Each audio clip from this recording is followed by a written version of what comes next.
Think fast. How many mutations are here? What's a mutation? It's a change in DNA sequence. Time's up. 26 mutations.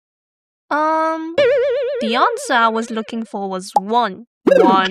Look, if there was a deletion mutation here, all the bases afterwards will shift by 1. Are you telling me I did all that counting for nothing? For an organism, a deletion or insertion mutation can have massive consequences. This is because every 3 bases in the DNA, which we call a codon, correspond to an amino acid. If one base is inserted or deleted, this changes all the amino acids following it. So much for just one base. There is another scary case called a nonsense mutation, where a codon mutates to a stop codon, which means that the rest of the sequence will not even be read. Not all mutations are this dramatic though. For example, here, if I change this A for a G, nothing will happen. Not even this amino acid will change. Not even this amino acid? You heard right, both code for the amino acid lysine. This is an example of how the genetic code is degenerate, meaning some sequences of bases can code for the same amino acid. So, is the same as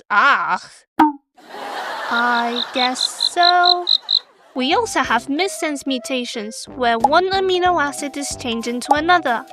Depending on the amino acid it changes into, it may have a large or small effect on the protein. Why does DNA mutate, though? Can't it just stay still and stable? Look who spoke.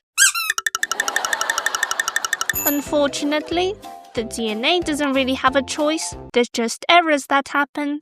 There are things that increase the likelihood of it, such as chemicals and radiation. I don't want to get mutations. Get me out of this lab. If it helps, you are constantly mutating anyway. Mutating constantly? No, save me from this.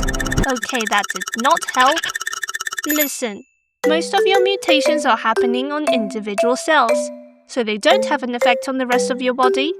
It is only when it happens in germ cells, like sperm or egg cells, that it has an effect on the entire organism. Oh, because the organism develops from the genes in germ cells, right? That's right. Also, if mutations didn't exist, we would still be unicellular organisms.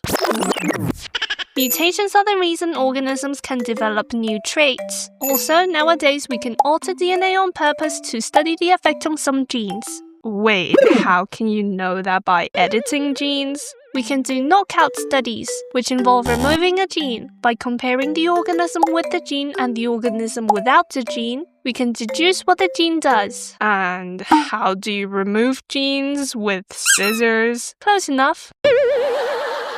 Not literal scissors though. We can use a technology called CRISPR-Cas9.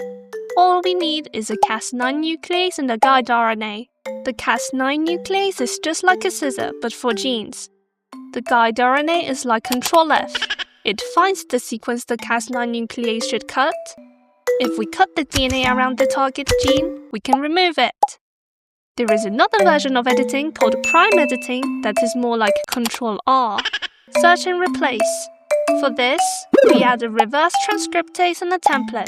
This allows it to replace a sequence with another one. I love mutations now. Can you spread chemicals and radiation everywhere to produce mutations? So, dropping a nuclear bomb? Maybe not. Also, mutations are random. You can't control what mutations you get. Most mutations are harmful or do nothing, and only a tiny fraction produces benefits. In fact, there are some genes that are conserved or have remained unchanged across organisms and across time. For example, the Hox gene, which controls body structure, is quite similar across organisms. Why? There are 2 hypotheses. The first one is that these regions are just simply more resistant to mutations. Huh? But why? We don't know for sure yet. The second one is that these sequences tend to be necessary for the cell's survival, so any mutation would result in the cell dying and not being able to pass on the mutation. Okay, so dropping a nuclear bomb is not a good idea.